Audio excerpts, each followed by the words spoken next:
the most compelling evidence of a Kristen Stewart-Robert Pattinson romance Action! just might come from Portland, Oregon, where the first movie was filmed. The owners of the Viewpoint Inn, the location of the famous prom scene, give you their exclusive take on what happened off-camera. Bella and Edward fell in love supposedly at the prom scene that was filmed here. My partner and I think they fell in love here as well. It was an intimate couple. To me, it was an intimate couple. I was here for every moment of prep and filming. They were in a touching, loving, kissing mode the entire time they were here. Take a look at these never-before-seen photos. I actually watched them quite a bit because one of the producers consented for me to run around with my digital camera and take pictures. I have a picture of him, you know, with the umbrella. It's raining and he's helping Kristen with the umbrella. There was a lot of hand-holding and a lot of snuggling.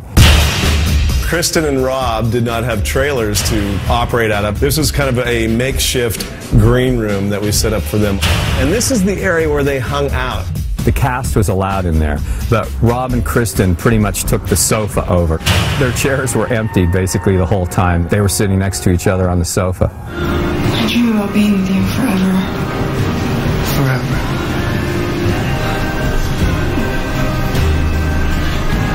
Catherine Hardwicke, the director, wanted to do that shot when there was no possibility of fans creeping in or too many noises happening. Probably shouldn't say it, you know, Jeff and I at one point kind of sneaked up to watch, and there was a lot of kissing and practicing, let's put it that way. Their character in the film was togetherness.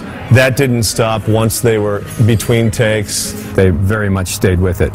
And so was it two, you know, heavy-duty actors staying in character or not? Or was it two people that were in love? There was something extremely believable about it. Sounds convincing, but Twilight director Catherine Hardwicke says the romantic connection started a little later. In the November 23rd issue of Time magazine, she said, quote, "In terms of what Kristen told me directly, it didn't happen on the first movie."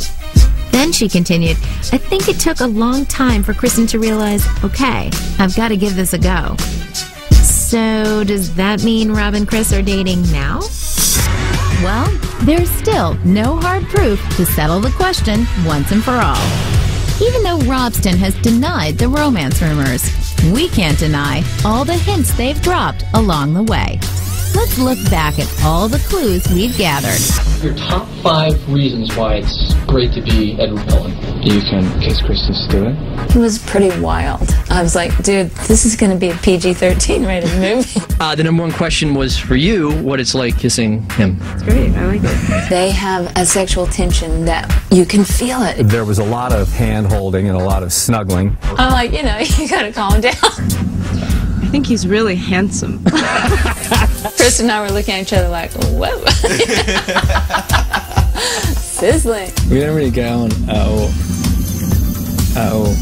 After we met all the different Bachelor number 1, 2, 3, and 4, Kristen said, it has to be Rob. There's no proof in the pudding unless there's pictures taken, right? You've seen all our evidence that Robert and Kristen's on-screen romance, You gotta give me some answers. might also be an off-screen reality. Now, with New Moon hitting theaters on November 20th, it's time to judge for yourself. No, Edward, don't! We were first on the case of Robsten, and believe us, we'll follow it until the end. What? If there ever is one. There's still a lot of stuff that I could say that could potentially ruin everything. But don't go anywhere, because right now MTV News answers your 5 biggest burning questions about the New Moon movie and cast. New Moon Revealed begins now.